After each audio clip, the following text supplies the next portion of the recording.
Hey, honey, Yes, Barry? let's get out of here. Where are we going?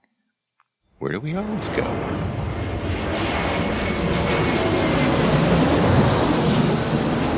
Fascina el viento, este ritmo de palmas, sin ti naturaleza, hasta encontrar la playa. Por eso grito al mundo, yo soy de Puerto Vallarta. Samba de Puerto Vallarta, noche de arrullo en el mar. Samba de Puerto Vallarta. Hello, fellow travelers, and welcome to this episode of the Puerto Vallarta Travel Show. I'm your host, Barry Kessler, and I am just so happy to be introducing you to my favorite vacation destination. Maybe it's even yours, and that's Puerto Vallarta, Mexico. That music you're listening to is performed by Alberto Perez, and Alberto is the owner of the Lapa Lapa group of restaurants. Those are the Lapa Lapa, Puerto Vallarta's oldest restaurant on the famous Los Muertos Beach, and the El Dorado Restaurant Beach Club right next door. So you can enjoy that fantastic view of the Los Muertos Pier, all lit up at night in beautiful colors, or during the day in its grand splendor for breakfast, lunch, or dinner. Seated with your toes in the sand, right at the water's edge. It's so romantic. It's so Puerto Vallarta, my friends. This week we are going to the port in Puerto Vallarta. We're going to Puerto Magico. It's the new shopping experience in Puerto Vallarta where the cruise ships come in right there at the port. You're going to be meeting Dean Rager, who built the place. Also, Dean and his son have a chocolate factory. Got a little chocolate shop in there. It is called the Cacao Magico, and you're going to learn about that and about chocolate making and all that good stuff. But before we get to Dean and Puerto and Cacao Magico, let's see what's happening this week in Puerto Vallarta, the 24th day of November, 2021. Happy Thanksgiving to all of you Americans that are celebrating tomorrow.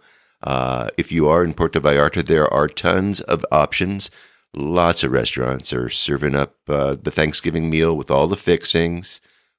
Just call ahead if you really need the turkey. You're going to be in Mexico. I still don't get it. Why do you need turkey? I just don't get it. But speaking of holidays and all that other good stuff, have you seen these little signs around saying Buen Fin? If you are in Mexico or you're, checking out some of these sales online, sometimes you see that pop up. Buen Fin is Mexico's version of Black Friday. Can we say that anymore? I don't think we can say that anymore.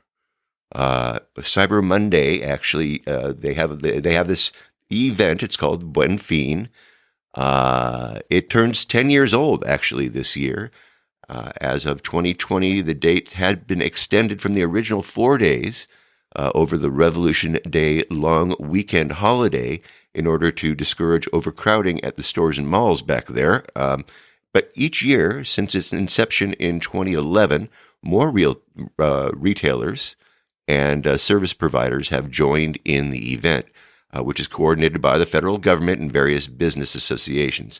The past decade has coincided with a rapid increase in the number of people in Mexico buying goods online, and this year it's expected that online sales will continue to increase. According to surveys carried out by the Mexican Online Sales Association, 3 of every 10 people who intend to take advantage of discounts and special offers will buy online for the first time.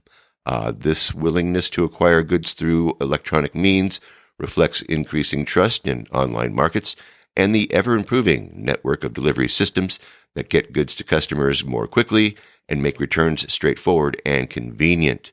The survey revealed that 7 out of 10 people plan to buy both online and in stores, while 27% that they would only buy online and 3% said that they would only buy in stores. One caveat, the surveys were conducted online, so it would actually exclude many people who not only don't shop online, but wouldn't take part in an online survey now, would they?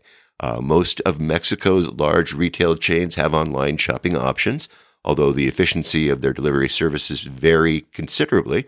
The best way to find out is to ask a frequent online buyer, preferably a millennial, as they just know these things. They also have an additional advantage in that they will probably look up and compare Black Friday offers on sites like Amazon and Mercado Libre.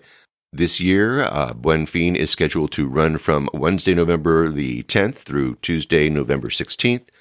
Revolution Day is actually on November 20th, but the holiday is marked on the third Monday of the month, which this year is the 15th. The U.S. Black Friday event falls on November 26th. This year, which is coming up any minute now.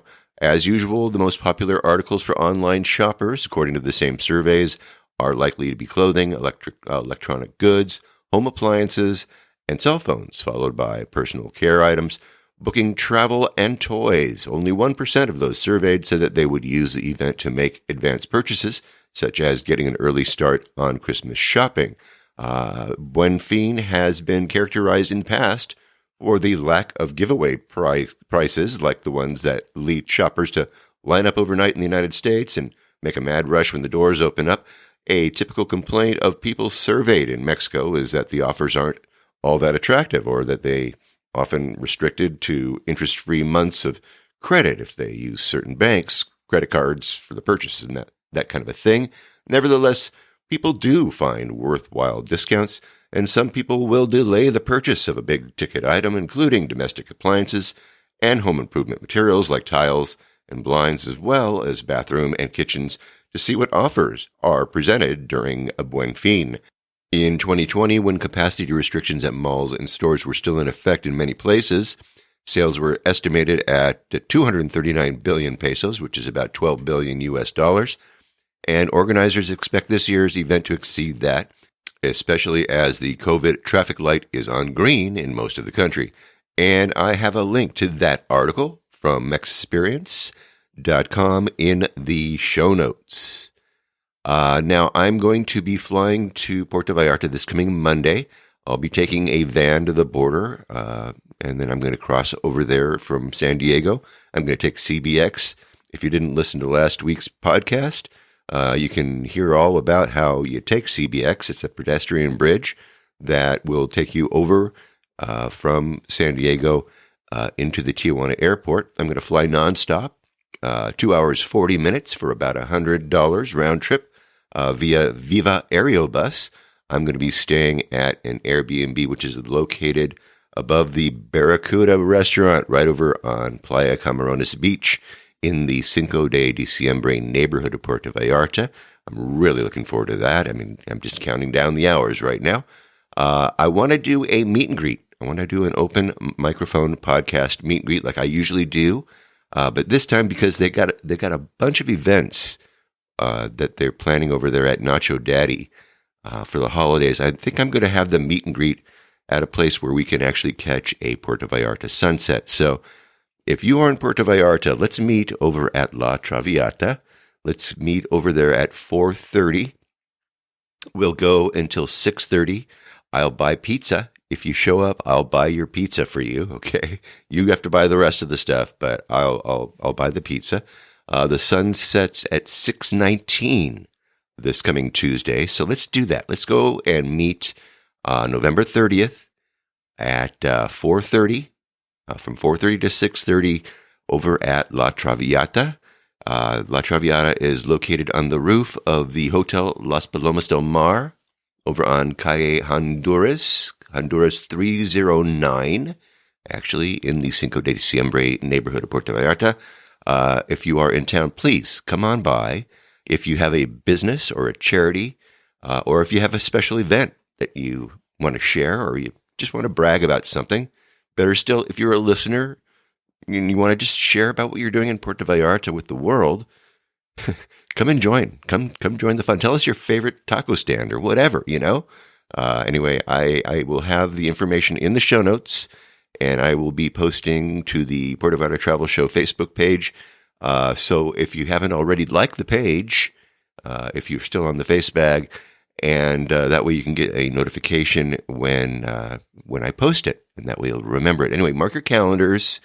Come keep me company over there. Let's spill the beans, if you will. over here and give us your Puerto Vallarta story. Again, 4:30 to 6:30. We'll see you there.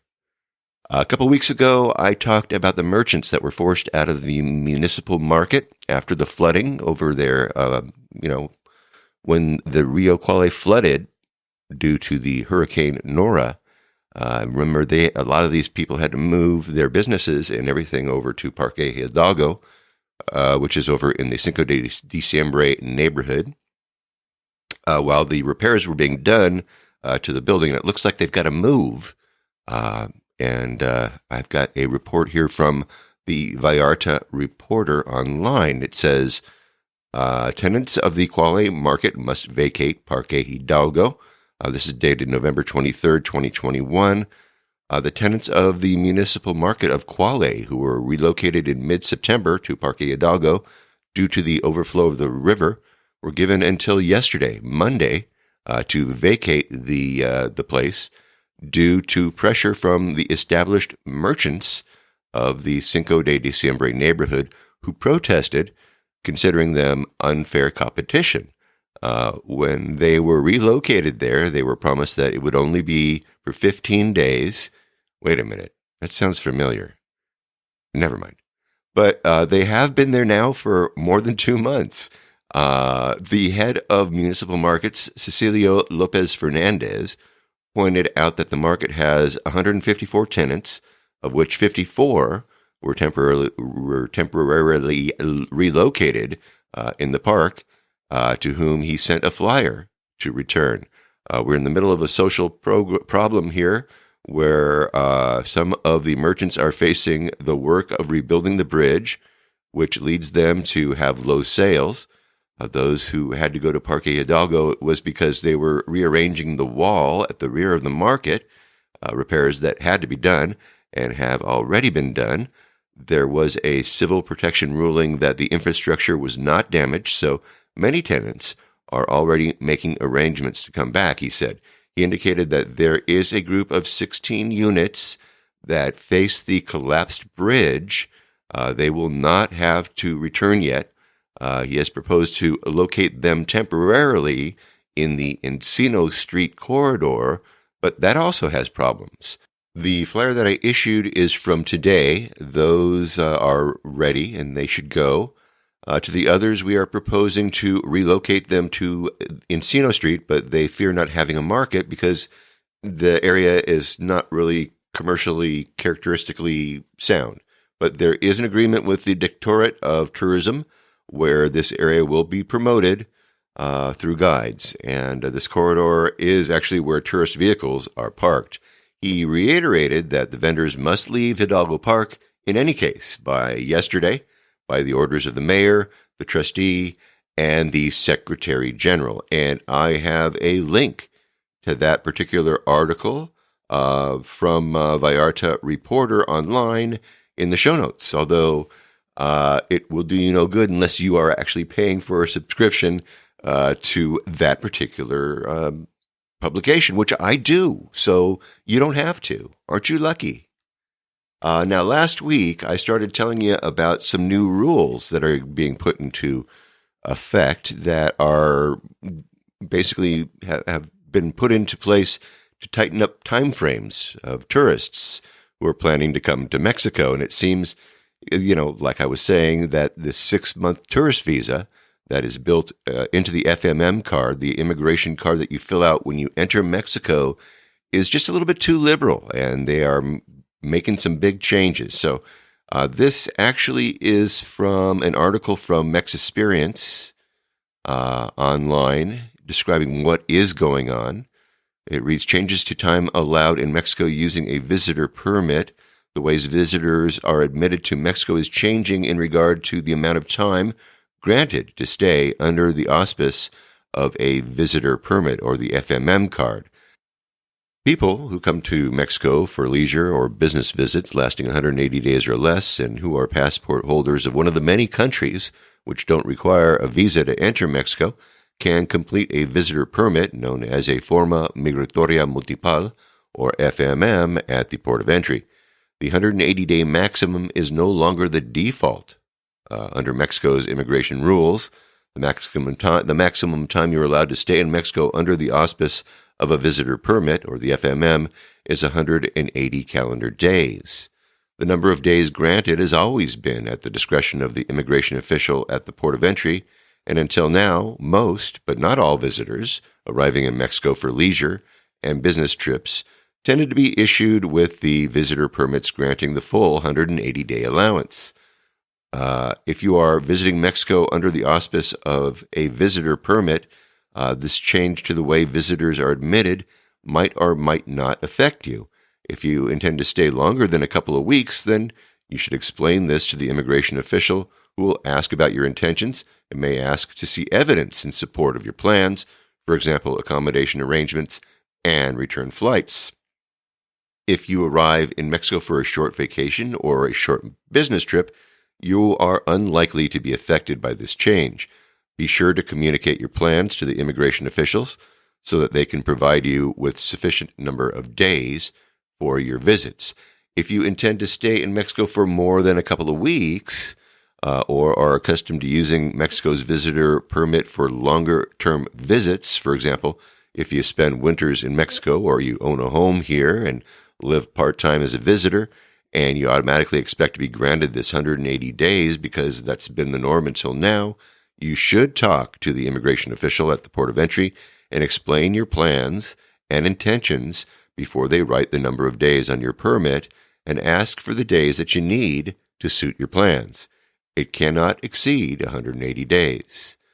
Now, this change is likely to impact perpetual visitors, as they may not be granted 180 days by default. As we have remarked in the article about the FMM, some people have been using the flexibility of the visitor permit to continually return to Mexico to remain here long term.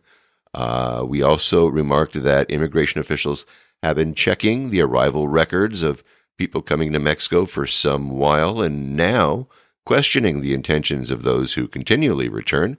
And we have thus been recommending that you consider applying for legal residency if you intend to be in Mexico for longer. The number of days written on your visitor permit by the immigration official at the port of entry is the maximum time that you're allowed to stay in Mexico, even if that is less than 180 days. You might be able to exchange your visitor permit for a residency permit in some situations. You cannot have the number of days extended, and you cannot renew this permit. If you're in Mexico and you wish to apply for legal residency, you must leave Mexico to begin the application, except if you have certain family connections in Mexico. You may apply to exchange your visitor permit for a residency permit in country or under a special procedure announced by the INM. Some people with expired visitor permits may exchange these for residency permits in country without having to leave Mexico, or the visitor permit may also be exchanged in country for humanitarian reasons, but the circumstances must be exceptional, and the procedure is at the discretion of the immigration office. You must otherwise leave Mexico before the permit expires. Now, here are the key points to note about the changes. Mexico's visitor permit, the FMM, allows visitors to remain in Mexico for a maximum of 180 days, but the number of days granted has always been at the discretion of the immigration official at the port of entry. Visitors may no longer be granted a 180-day stay in Mexico by default. Instead, visitors are granted a number of days commensurate with their intentions, and immigration officials may ask for supporting evidence of those intentions. The decision about how many days are granted remains at the discretion of the immigration official at the port of entry, and the number of days granted on the permit is the maximum time that you're allowed to stay in Mexico. It will never exceed 180 days, but it may be less than that 180 days. Visitor permits, the FMM, cannot be extended or renewed. They may be exchanged in country in a limited number of special circumstances, as was described above. And you must leave Mexico before your visitor permit expires. If you intend to be in Mexico longer term, or you come to Mexico for a few months each year and want to facilitate your entry and exit with the least amount of friction, we recommend that you apply for residency in Mexico by applying at a consulate abroad and through the special procedure if you qualify. If you're already in Mexico and you have concerns or questions about an existing visitor permit, you should contact your local INM office for advice and guidance. And I have a link to that article in the Mexperience online in the show notes. And of course, you can find it at www.puertovallartravelshow.com. Now, there are several Facebook groups out there that are geared specifically to expats and people that are moving to Mexico. This is a group of expats. Sonia Diaz, she's an immigration attorney, and her husband posts quite often over on JR's Vallarta Advisor Facebook group, and he writes, excellent visa information from expats in Mexico. Sonia tried to improve the wording but kept the meaning and intent. Today, she says, there was a live radio broadcast in Spanish with a guest who is a senior executive with immigration in Mexico City. I took down some notes from the radio feed to share and help clear up some of the confusion on many Facebook groups and forums recently. INM has been more diligent recently in attempting to crack down on misuse of tourist visas. This is not to punish travelers, but to educate and inform. INM agents are asking for more proof of travel itinerary, such as hotel accommodations and dates, return airline tickets, length of stay, etc. Regular tourists, typically a 1 to 3 week stay, are given appropriate tourist visas. Snowbirds and longer-term stays means INM agents look at the age and the retirement factors in their assessment. These people are given appropriate time-based FMMs based upon the length requested, providing they satisfy the agent's questions. Note, there is one exception. If snowbirds own and rent out a property in Mexico, they are expected to be a temporary resident with permission to work visa or a permanent resident. Whoa, okay. That's interesting. Let me read that again. If snowbirds own and rent out property in Mexico, they're expected to be a temporary resident with a permission to work visa or be a permanent resident. Wow, that's different. Remote workers, such as digital nomads, these tend to be younger travelers. INM officials believe that if you work in a country, then you are a resident of that country. If you're not a tourist, you're expected to have a temporary resident visa card. In summary, agents are more thoroughly assessing age, accommodations, length of stay, return plane ticket, being a landlord, a digital nomad, source of income, repeated entries, duration of previous entries, etc. Interesting. Length of time for the FMM tourist card are becoming shorter. Repeat or serial tourists, please note that all trip history is available to INM agents. It is consistently updated. The INM staff can quickly identify misuse of tourist visas. Other flags that agents look for when assessing visas include suspected criminal activity, a country of origin, etc. Anybody who stays for 180 days and leaves and comes back for another extended period within the same year are obviously living in Mexico and not living in their native country. These people are now being flagged by agents and given shorter FMM periods. Some will be denied entry altogether. They will be encouraged to return when they apply for residency. This is all very interesting. And let's see here. She also says the following is on our Facebook Expats in Mexico page with 71,000 members. The poster's name is Lita Cruz, and her husband worked for INM and under the Comisionado, and he was in a meeting with AMLO and the Comisionado while all this was being decided in 2019-2020. He retired last year. It says, please, this is to inform of what is likely to happen regarding immigration. These issues have been covered by AMLO in morning briefings. She writes that this year, all airports will follow limiting FMMs Land borders will begin limiting in January. Immigration will continue to evolve this year as Mexico is no longer the country it was. Over the next 3 years, immigration will become more difficult. These changes have nothing to do with caravans or arrivals by shipping containers. These changes have everything to do with foreign populations in Mexico and substantially food, supply, housing, medical care. All of these are being stretched too much at the current level already, she writes. COVID is creating even more pressure on systems and will possibly complicate the planned actions. An upsurge in unexpected applications by people wanting to sit and wait for entrance to the United States while they qualify for residency in Mexico. Their applications to the U.S. are being denied. This is putting Mexico in a Q state, and that was never the intention of Mexico. These applications will be more closely scrutinized. In January, the plan is to start detailing and deporting all foreign nationals who violate immigration policies. Please note residents are required to carry their actual card on them at all times. Failure to do that will result in the person being detained. Mexico realizes that people are coming to avoid COVID restrictions in their home countries. Mexico is considering requiring that new residency applicants be vaccinated prior to receiving their residency appointments at their home consulate. Mexico still does not agree with a vaccination of children, so anyone under age 17 would be exempt. Anyone over 17 would have to comply. If this is decided on, it will start January, possibly in December. Will everything happen according to schedule? Who knows? INM has been working on the policies for a couple of years now. Policies were supposed to be already in place.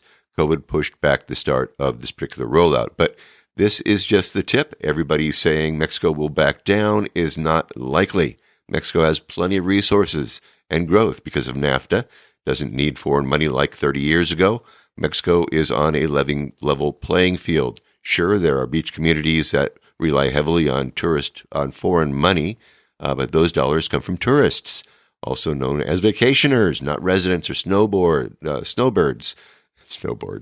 The latter drive up the prices more than they contribute to the economy. That's a double-edged sword. Tourists come for 2 weeks, they toss a couple $1,000s into the economy, and they fly home. That is a huge difference. So, anyway, I've got that in the show notes. You can read that again.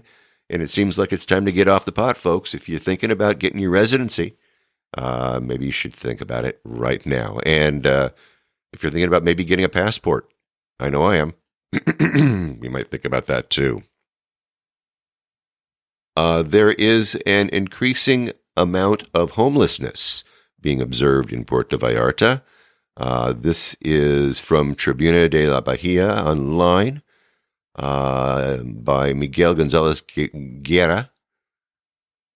Benjamin Martinez Munoz, president of the Neighborhood Council of the Emiliano Zapata neighborhood, indicated that the problem of homeless people in the romantic area of the center of the city is worrying, where there are around 50 homeless people of all ages, even women. I've counted more than 50 homeless people. Here the problem is that they are coming to live in the river. They're taking it as a home, and if the authorities don't do something, the situation will worsen. These people here, they eat, they sleep, they use the bathroom, and the neighborhood leader indicated that he has spoken with the needy, who confess that life here is easy because there's many restaurants where they go to order a taco. They always provide them with food. Others are given work, washing cars. Others open doors in convenience stores to get a few coins. And that's why they're not leaving. The problem is that more and more are coming, he warned.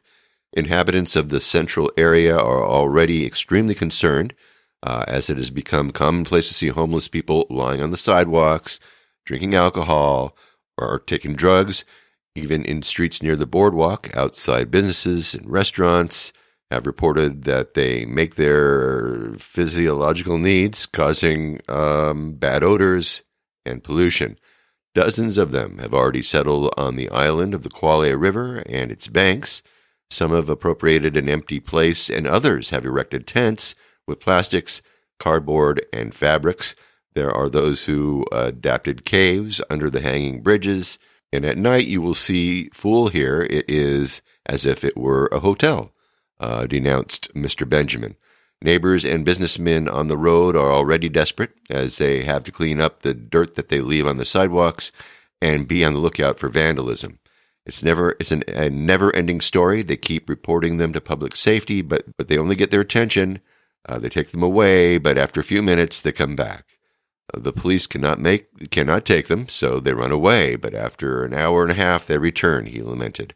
The phenomenon has become a social and health problem, which grows more and more every day, and there are often fights. Some are aggressive with people who don't give them money or what they ask, in addition to the bad image that's given to tourists. So they ask the authorities to fully address the situation. And I have a link to that article in the show notes from Tribuna de la Bahia online. You can find it over at www.puertovallartravelshow.com. And so homelessness is not just limited to where you live anymore, is it? Anyway, I hope that they can get their arms around this problem before it gets out of hand, because it does get out of hand pretty quickly. I know that it does here in the Los Angeles area. All right. Let's see. Usually this time of year, we are getting ready for the processions for the big pilgrimage over at the church. And I got news for you. Ain't happening this year.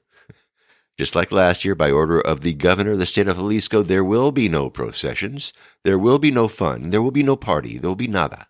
Because the Rona.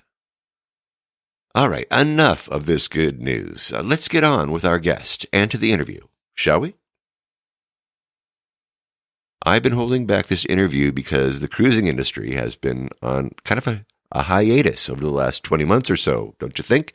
But I think it's time really to visit the place, finally, to visit a place where cruise ships are finally coming back and where the cruise ships come and dock in Puerto Vallarta. This place is a new place. It's a venue which is built by the man that you're going to be hearing from, my friend Dean Rager. And the place is called Puerto Magico.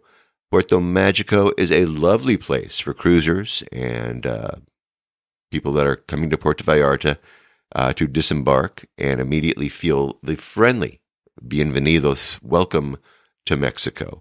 It's a shopping and entertainment place. It's where the cruiser can get the Vallarta experience without actually leaving the port. And I'm going to let Dean tell you about that, of course. Dean also has a wonderful chocolate place, a chocolate shop. I call it a chocolate factory. It's kind of a little boutique inside of Puerto Magico. It's called Cacao Magico. And that's where I met Dean's son, Mitch. And Mitch and Dean run the chocolate store.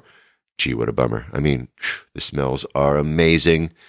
And the chocolates are literally works of art. It's a beautiful place where sweet magic actually happens. It's very, very simple to get to Puerto Magico. It's easy to find, especially, if they got one of those big giant cruise ships that are docked there. But it sits across from the Hospital Loya, right off of Carretera 200. It's got a great sized parking structure, lots of free parking, by the way. It's got these towers that rise above the complex, which make it very easy to see from far, far away. And of course, very, very easy access if you're approaching using a cab or an Uber to drop you off. Now, this place is where most of the day and dinner cruises leave on tours as well. So if you're not arriving by ship, or if you're picking up a friend who's arriving at the port, if you are taking that pirate ship cruise or a boat to Yalapa in the morning or whatever it is, you are going to be there at Puerto Magico. So I arrived by cab, and I was given a tour of the complex by Dean and Mitch, as well as a tour of the chocolate store. And I have pictures of all that in the show notes. I also had a wonderful opportunity to see how the chocolate is made at a gathering of Vallarta notables. There was a fundraiser over at Cacao Magico with Amy Armstrong and the group Piel Canela. I've got pictures from that event as well. It's a lot of fun. You got to go check that out. So go to the show notes and see those. But let's go right now. Let's go to Vallarta's coolest, newest shopping center and entertainment spot, Puerto Magico, as well as its swanky, sweet spot, Cacao Magico. Let's meet the man with a vision, the man on a mission, my friend Dean Rager in Puerto Vallarta, Mexico. Dean, thanks for coming on. Thanks for having me. Tell us a little bit about yourself. Where are you from, and what was your path that led you to Puerto Vallarta? Originally from Alberta, Canada. We've been down here for 13 years. We've been coming down here as tourists for about 25. We came down and started the first privately owned ATM company in Mexico. That was the driving force that got us permanently to Puerto Vallarta. And we've been here ever since. We forgot to leave. That happens to a lot of people. But, you had your own money machine here, so why would you leave? I mean, come on. Well, it was a lot of fun.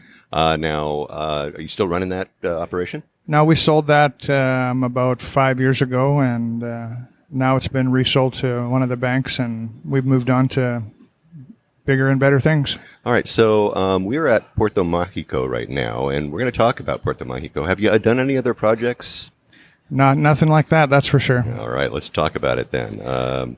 Why don't you give us a little bit of an introduction to Puerto Magico? Okay, Puerto Magico is something that we've been working on for about 4 years. It took us about 2 years to convince the government that it was a great idea and get it all into perspective and place. We've got 15,800 square meters of retail.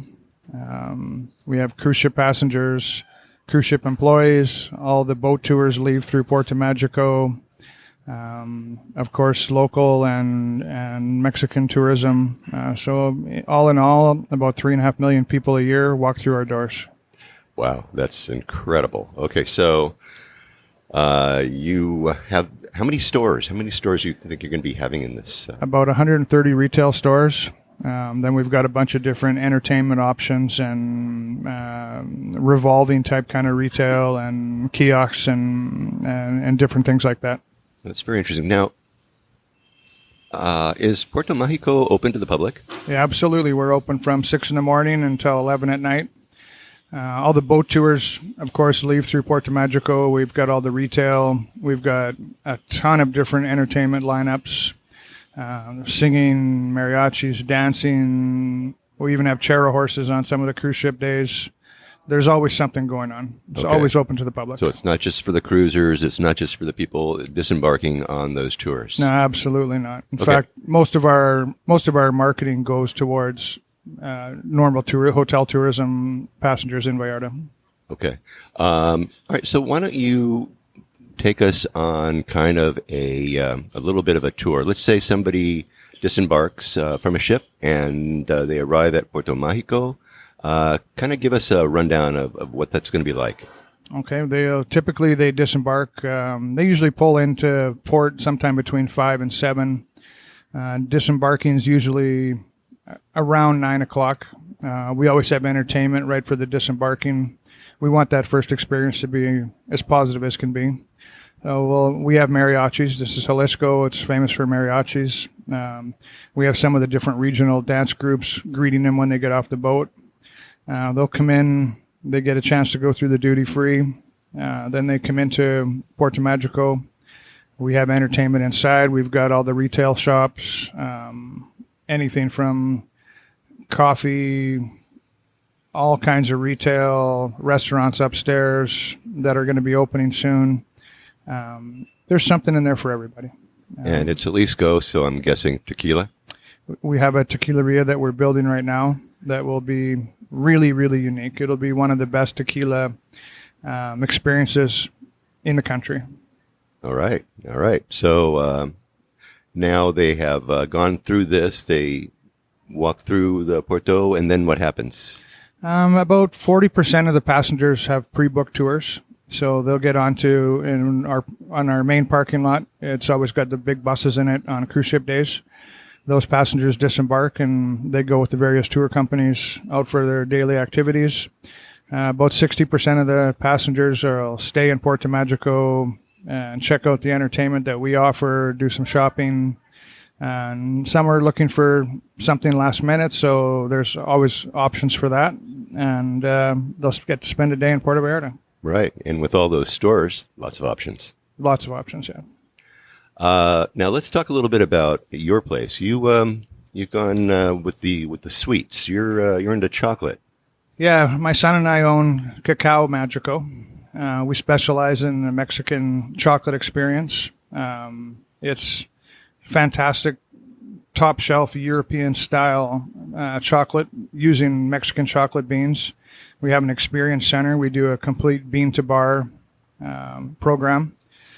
We actually even do a Calibu chocolate masters in chocolate program too. It's a 3-day really intense program for something for people that are a little more into it. But yeah, we have a really unique experience center, hands-on. All right. So when they come to make chocolate, what do you teach them? We teach them the history of cacao in Mexico. Cacao chocolate was invented in Mexico. First place in the world to have it. It was taken back to Spain. And then it went through the transformation to become what it is today. But we go through the whole history of it, the old Aztec drinks and teas and stuff made from the cacao beans, the process of drying the cacao and harvesting and crushing it. And we do that all. We have the equipment in our store, and right from the beans to the nibs to the powder to making chocolate. And they make their own chocolate bars and bonbons. And that's what they do. They learn how to make their own chocolate bars Absolutely. and bonbons. And they'll go home with a big, huge chocolate bar the size of their head. Right. And bonbons to eat on the couch. Look at you guys. Here we go. Yes. You have this kind of a pink colored chocolate going on. What's that? It's a new plant that was discovered a few years ago. It's a cross between two different cacao plants. It's typically now known as the fourth chocolate. It's a little bit sweeter. It's just something different, something that's new all over the world. It tastes like chocolate? Oh, yeah, no, absolutely, yeah. What are the other three? They're milk chocolate, dark chocolate, and white chocolate. Okay. Now, white chocolate. What's with that? How do we get white chocolate? White chocolate we don't have in our store because it's not really a true chocolate. So we just don't do anything with white chocolate. All right. Note taken. What about the kinds of confections that you make? You make different kinds of chocolates. You make all different kinds of varieties. Different bonbons. We have about 24 different kinds of bonbons. We have, you name it, we have it. They get changed up, and different stuff that we do seasonal as well. So there's usually 5 or 6 that have some different liqueurs or alcohols in them, and we have 3 or 4 that are quite Mexican with some chilies and different Mexican products. Nice. And then the usual basic ones that you see all over Europe, all over North America. What's your most popular? I would say the salted caramel for sure. Dark chocolate seems to be probably 60-40 a favorite. So we do a lot dark chocolate with coffee, dark chocolate with nuts. One that's almost like a Bailey's and dark chocolate. They're our big sellers. The chocolates are pretty too. I mean, they're just not chocolate. They're decorative. They're beautiful. Yeah, the Mexican processes are usually a little bit rough and granulated. Our chocolate chef is from Belgium, so we started out of the gate with a more European style, which is very, very fine, beautiful chocolate. And the process is when you're breaking down the cacao nibs into the powder, the process in Mexico was you could only get it to about 30 microns.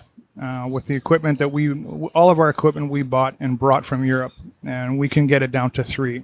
Oh, wow. So it's about 10 times finer than a typical Mexican style chocolate. And that creates a smoother texture finish. Exactly. You get the texture, you get the crisp snap when you break it. It makes for a much better chocolate experience. This is hot and humid weather around here. How do people preserve their chocolates once they leave here? It's that's the tricky part. That really is. And if you leave it in your car, you're going to have chocolate soup. Yeah. So in the high season, it's not that much of an issue, but in the low season, yeah, you do have to be careful. We do a lot of deliveries. A lot of the people that live in Vallarta love our chocolates. We actually have a lot of people that order a week. We make sure they're delivered and temperature controlled, and has to be. It has to be. Yeah. Or just warn everybody if they're coming down, bring a cooler. Bring an ice cooler with you. Our chocolates are made with 3 ingredients. They are all natural, and it's chocolate. It's not the American style with oils and preservatives. We don't do that. And unfortunately, it's those oils and preservatives that allow chocolate to sit out in the heat and not melt. But ours are all natural, and in the heat, they're going to melt. All right, so be forewarned, everybody. A cooler is really cheap over at the market, so make sure you have one of those for sure, and put ice in it. You have any other plans in Puerto Magico for any other locations or any other kind of business opportunities for yourself? Well, there's always something around the corner. I'm not sure what yet, but we're building an outdoor plazoleta. We're going to have an outdoor concert venue and a big garden area. So we're not done building yet. We've still got another year or so ahead of us. But we're taking that one day at a time. Excellent. All right, let's take a little trip outside. Let's go away from Puerto Magico for just a few minutes, and let's go out into town. This is our bonus round where I ask people, what their favorite breakfast, lunch, and dinner places are in Puerto Vallarta. So, would you like to share with us maybe what your favorite place to go and eat breakfast might be? Well, I don't really eat breakfast very often, so that's not a good question to ask me. I'm more of a dinner guy or a lunch guy. But what if somebody forced you to have breakfast? What would you do? Burial Bistro has a great breakfast for sure. That would be my favorite, but I really don't go out for breakfast. You're just like half of the people in Puerto Vallarta. They look at you and they go, I don't even know. I don't do the breakfast. All right, so what do you do for lunch? What's your favorite lunch spot? Lunch, Decantero on Basilio Badillo is my favorite. Best chicken in Vallarta there. So what do you get the chicken? What do you get when you get, what is it? There's chicken a half chicken. It's smoked and cooked on a grill. It's my favorite, but they have great ribs, great beef. Salads. That's Decantero's my go-to place when I want to get away and have a nice lunch. Ocho Tostados is where we go with the friends a lot. Which one? The stadium one's my favorite for sure. And Burial Bistro for dinner. Burial Bistro. Memo's place. Yeah, he's a great guy, great chef, and a great ambassador for Vallarta. Absolutely. And the raicilla never ends over there. It keeps on going and going. Yeah, he does. He's getting pretty good at that. Yeah. When you leave town for a day, let's just say you're just going to get out of town and, I don't know, come back. Where would be your favorite place to go and do that? Well, I have a ranch about 30 minutes out of town. So for me, it's my horse ranch. It's home. Yeah. But, excluding that, I would say Talpa, Mascota. We love that whole area up there. You can do Talpa and Mascota in a day, can't you? Yeah, it's a long day, but you can, yeah. Yeah. Are there places to stay if you wanted to stay up in Mascota? Oh, absolutely. There's lots of options, and Talpa too. As well. Yeah. Do they do hotels? Do they have Airbnbs up there? What do they got up there? There's ranches with haciendas. I don't know if there's Airbnbs, but there's hotels. There's all kinds of options. So you don't have to do the hurry up and get back to Vallarta. You can stay there for several days. Oh, absolutely. Absolutely. What would you do for 3 days if you had a 3-day getaway? Good question. Mexico City. We love Mexico City. Palenque, great food. Leon, Guanajuato. We love that part of the world. And Guadalajara, of course. So those are all flights? You get on a plane and go? Guadalajara, you can drive quite easily. We travel a lot in Mexico, so that's 3 days is a little tricky for some places, but Mexico has a lot to offer. Yeah, it sure does. That's why we love it so much. Yeah. Do you have any words of advice for a first-time visitor coming to Puerto Vallarta? Get off the main streets. Take your time. Don't follow the masses. eat at the little taco shops. If there's people that are eating there, they're good. Don't question it. Don't worry about it. Everybody's always wondering if they're eating at the right place. If there's other people there, you're good. Take a shot at it. Yeah, definitely. How about words of warning? You got any words of warning for somebody, first-timers? Just keep your wits about you. Nobody needs that loudmouth drunk guy telling everybody how life is. Just, Mexico is a very peaceful type kind of place. Just have fun, hang out, but don't get out of control. Don't get all ugly on us. Exactly. All right. Those are very good. That's very good advice. All right. So let's come back to Puerto Magico. So I noticed that you have some parking out there. So if you're driving and you're coming here, no problem parking, right? Absolutely. We got parking for 400 cars, 440. Okay. And if so, and open to the public, so you don't have to worry. You don't have to be afraid that it's just for cruisers. If somebody was going to be coming to pick up somebody at right here over at the port, now what will they do? What's going to be? Is it going to change anything here? It'll be super easy now. The only exit and entrance will be through Puerto Magico. It's just a matter of parking and coordinating the store to meet at inside of Puerto Magico. You can just, hey, I'm going to meet you over at Cacao Magico. There you go. That's the way to do it. Wow. Yeah. Okay. Is there anything else you want to add? This is good. Our project is something that we spent a lot of time, a lot of resources on, a lot of design changes. It's something that's going to be an amazing place for Vallartans, for tourism for all Mexicans, for expats, tourism in Vallarta as a whole. Our entertainment is going to be set up much like it was in the Malecon 10 years ago. There's going to be a lot of amateur, great entertainment. It's going to be changing every 30 minutes. So there's going to be something for everybody. Come and take a walk around, have a cold beer, have a hot cup of coffee, do some shopping, check it out. And don't forget to get the tequila, you guys. Don't forget the tequila. All right, so tell us exactly how do we get a hold of you if we want to get some chocolate? How do we do that? Facebook, our website, cacaomagico.com, or come by the store. That's the way to do it. Now, you guys are open. What are your hours again? Puerto Magico is open at 6 in the morning until 11 at night. We're open. The retail stores are open between 6 and 9 a.m., depending on what retail environment it is. And most of them are open until between 9 and 11 at night. Excellent. Okay, so I'm going to have all the links, all the contact information over on this blog post, and you can find it at www.puertovallartatravelshow.com for this episode. So make sure you check it out. I've got pictures. I've got all kinds of great information here about this incredible place that's right here in beautiful Puerto Vallarta, in the Puerto. Amazing. Thank you. Thank you, Dean. Thanks for coming on the show. I really appreciate it. Thanks for allowing me to introduce you and Cacao Magico and Puerto Magico to my listeners. I really appreciate it. No, and thank you for your time.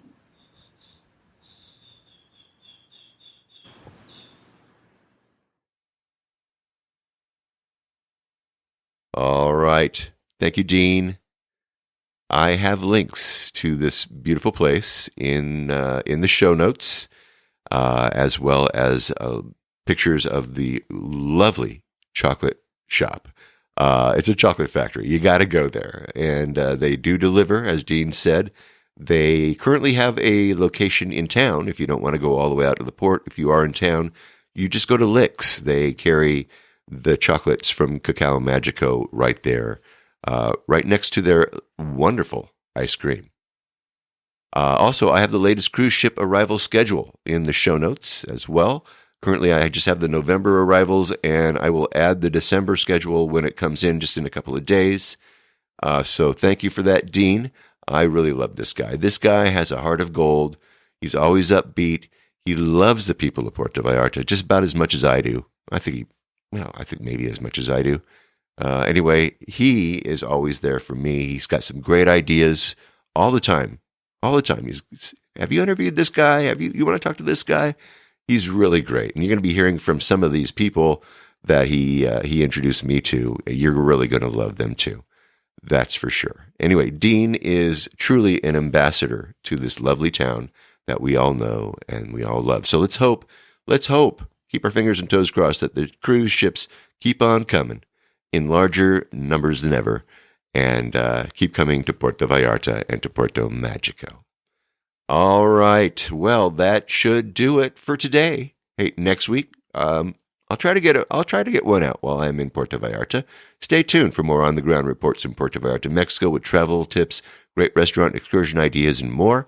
But until then, remember that this is an interview show. It's an interactive show where I depend on you and your questions and your suggestions about all things Puerto Vallarta. If you think of something that I should be talking about, well, please reach out to me by clicking on the Contact Us tab and sending us your message. And remember, if you're considering booking any type of tour while you're in Puerto Vallarta, you need to go to vallartainfo.com. That's JR's website. Reserve your tour through him right from his website. Remember, this is a value for value proposition. His experience and on-the-ground knowledge of everything Puerto Vallarta in exchange for your making a purchase of a tour that you would do anyway. You're just doing it through him as a way of saying thank you. Thanks, JR, for being our guide. It costs no more than if you were going to use someone else. So do it, really. And when you do take one of those tours, email me about your experiences. Maybe you can come on board and share with others what you liked or didn't like about the tour. Again, contact me by clicking on the Contact Us tab and sending off a message. And don't forget, JR's got his maps. He's got this great DIY tour. He's got his revitalized happy hour board. And I have links to all of those in the show notes. And once again, if you like this podcast, please take the time and subscribe and give me a good review wherever you happen to be listening. Or tell a friend. That's the best way. That way we can get the word out to more and more people about the magic of this place, Puerto Vallarta, Mexico. Remember, I made it easy for you to do just that with each episode I create. And if you haven't been to my website, you really need to have a look there. I have links to the places that we talk about. I have interesting pictures and more, all right there in my blog posts and in the show notes for each episode of the show. So please check them out for sure if you haven't already. All right? All right. Well, hey, listen, thanks so much to Dean Rager of Puerto Magico and Cacao Magico. Take a chocolate making class when you're in Puerto Vallarta next time, Go shopping. Taste some tequila. Have fun in paradise. Anyway, I have links and I have pictures to all of those. Of course, I have that cruise ship schedule, too. They're all in the show notes. You can find them at www.PuertoVallartaTravelShow.com. And thanks to all of you for listening all the way through this episode of the Puerto Vallarta Travel Show. This is Barry Kessler signing off with a wish for you to slow down, be kind, and live the Vallarta lifestyle. Nos vemos, amigos. Samba de Puerto Vallarta, noche de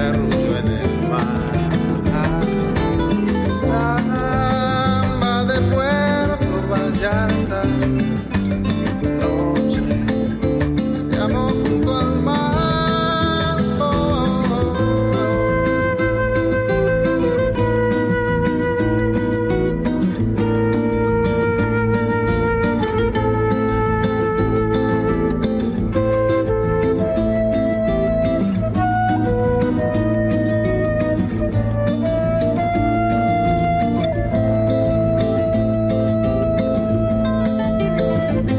Solo camino, perno por la playa, me encuentro junto al río, cuando todo está en calma, pronto cae la noche, brillas Puerto Vallarta.